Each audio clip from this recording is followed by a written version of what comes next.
I'm your host, Annie Bowles, and this is News du Jour.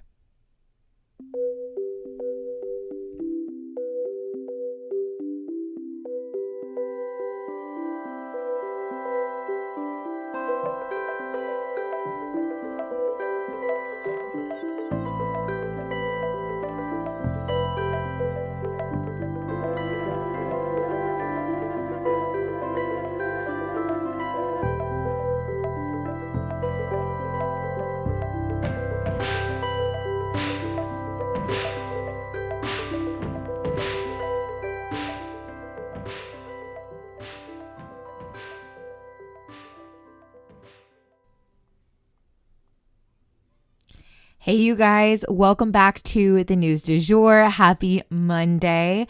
So it's a big week for us here today at Sugar Free Media. I have my first keynote speech and we have so much coming up. I also wanted to note that the Oscars were last night and we will cover them for tomorrow's episode. So again, if there's ever any big events, they won't be covered the next day, but the following day. Anywho, to kick off the episode, we are going to go through some Ukraine stories, and then we have two other stories for you guys at the tail end of today's episode. So stay tuned for those, and let's dive in to Ukraine. So first up in news about Ukraine, Russia has lost control of Kherson, or have they? So the first city that had been overtaken by Russia is potentially back in play.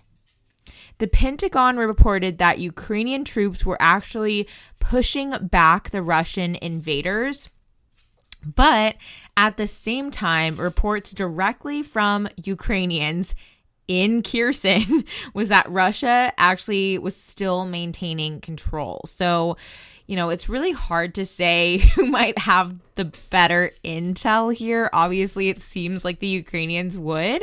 At the same time, though, the U.S. often has a kind of bird's eye view to these things with satellites and things like that. And there may be something that's, going on that we're noticing. But the thing is, it is an important distinction to make, and not just symbolically.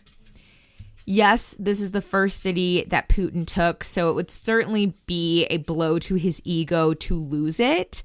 But what's more relevant is that this city is strategically important because it's a port city. And so taking it back would really give Ukraine a lot more of an upper hand. So I just hate that we don't know for sure, because it was being reported at first that it was for sure that, Ukraine had this city back, but we're really not sure at the moment. So I'll keep you guys posted on that important news. And next up, rockets strike in Lviv. So in Lviv, a city that sits on the Polish border, was struck by at least 2 missiles over the weekend.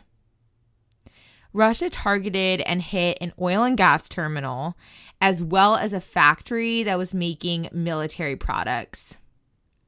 Luckily, no one was killed in either of these attacks, but about 5 people were injured. Also relevant, this attack just so happened to go down while Biden was just next door in Poland speaking. So despite this attack, could Russia actually be pulling back? So despite the aggression in Lviv, there has been chatter among intel experts that Russia may be pulling back soon, kind of away from their efforts around Kyiv, and rather focusing on the areas of eastern Ukraine that they had set out to take in the first place. Especially if they were to lose Kherson, it would look very unlikely that they would be prepared to take the entire country, especially as they've failed thus far to capture the capital city of Kyiv. And next up in news about Ukraine, Biden gave a fiery speech from Poland. So Biden gave a freaking fierce speech while in Poland over the weekend. The backdrop was a castle in Warsaw that was lit up at night. So very dramatic. And it was a dramatic effect of him standing on the closest NATO territory to Ukraine and giving a bold speech. He declared, quote, "This is a test of all time," and, quote, "For God's sake, this man cannot remain in power," end quote. He was taking direct aim at Vladimir Putin with that quote, obviously. He also warned that it would likely be a long time before the end of this war, saying, quote, "This battle will not be won in days or months either. We need to steel ourselves for the long fight ahead," end quote. There have now been about 2 million refugees to flow out of Ukraine, and NATO has been instrumental in accepting those fleeing violence and helping them to find a place to land. People are struggling to decide whether or not Biden's speech was a call for the Russian people to take out their own leader, or whether he might have been calling on Putin to resign, which would obviously be a lost cause on the onset just because of who Putin is as a person. So, lots of experts are trying to break down what exactly his intention was behind making that comment, but it was definitely a bold statement. And that is it for news regarding Ukraine for today. So we're going to kind of shift gears into a story about Ginni Thomas. So a woman named Ginni Thomas has been the talk of the town this week in D.C. And not just because she's married to Supreme Court Justice Clarence Thomas. It has long been a known fact that Ginni is of a pretty conservative mindset. She was a long-term supporter of President Trump's, and as it turns out, though, in the weeks following the presidential election, she actually texted Mark Meadows, Trump's chief of staff, repeatedly urging him to, quote, "release the Kraken and save us from the left taking America down," end quote. Whoa. She reportedly texted Mark 29 times on the subject, and he did not always respond. I'd imagine he was pretty busy at this time, but she continued to urge the chief of staff to overturn the election results. She refers to November 3rd as the day of the heist, and honestly rambles quite a bit in these text messages. They've been released online into different news outlets, so you can read them in full if you would like to. She uses a lot of QAnon terminology and seems to genuinely believe that there had been voter fraud in this past election. To many people, having a blatant and adamant conspiracy theorist this close to a Supreme Court justice is pretty alarming. And it seems that Ginni was not only corresponding with Mark Meadows, but also with Jared Kushner, Trump's son-in-law, as well as Sidney Powell, a prominent lawyer who was advising the Trump team at the time. This is definitely a conflict of interest. And it also turns out that Ginni attended the January 6th rally in support of President Trump before things got out of hand. A lot of people are alarmed by this behavior, despite the fact that it's never been a secret that she and her husband both lean pretty conservative. I also wanted to note that in the midst of all this news and sort of gossip swirling around Ginni and her involvement with the Trump administration, it's also important to note that her husband actually just got out of the hospital. I don't know if you guys remember last week, we mentioned he had flu-like symptoms and was hospitalized for them, but he was expected to make a full recovery from the beginning, and he has, and so he's been left or he's left the hospital since. So just wanted to give you guys that update as well. But there is a lot of sort of craziness swirling around this family right now. So we'll just have to see what happens next, and we'll keep you guys posted. So for our final story today, I actually have some bad news on the Chinese plane crash. So it turns out on that plane crash, and if you're confused as to what story this is, definitely go back to last week. But as it turns out, the plane actually nosedove straight down into the earth. They recovered what's called like a black box.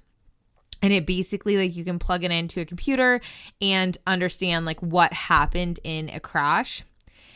And yeah, basically it was like a 90-degree angle. The plane just went straight down for some reason. And it's really hard for these experts to imagine really how this would have happened, because it seems like they believe you'd have to very deliberately do this. And so no one really knows, but it's still being investigated. But in terms of the bad news, all 132 people on board died in the crash. Chinese officials just announced that they have fully identified 120 of the victims via DNA analysis, so as to be able to return some remains to the families and just confirm things. But they're still working on the remaining victims, but they've established that there were no survivors. So sad news to end on, but I just wanted to keep you guys updated on that. And that is the news du jour. Today, I wanted to leave you guys with the quote, "Beauty has nothing to do with where true confidence comes from."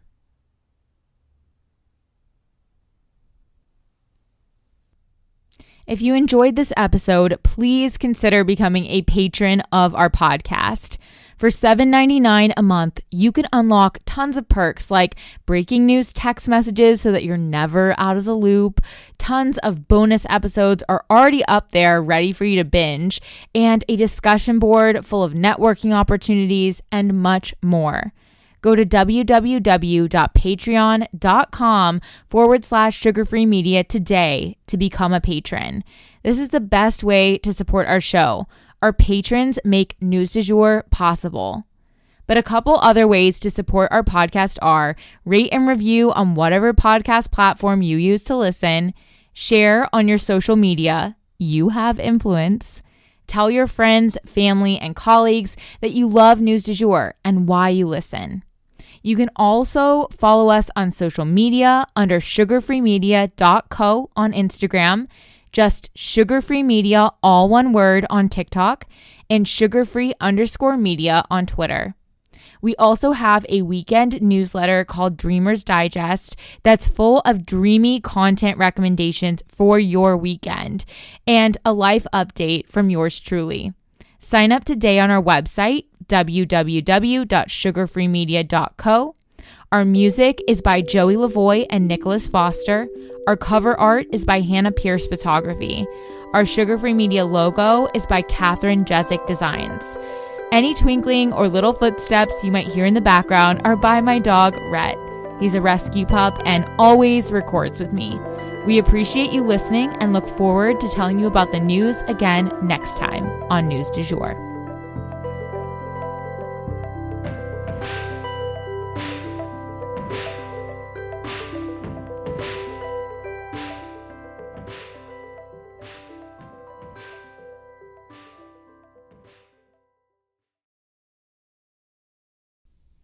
Broadcasting from Oklahoma.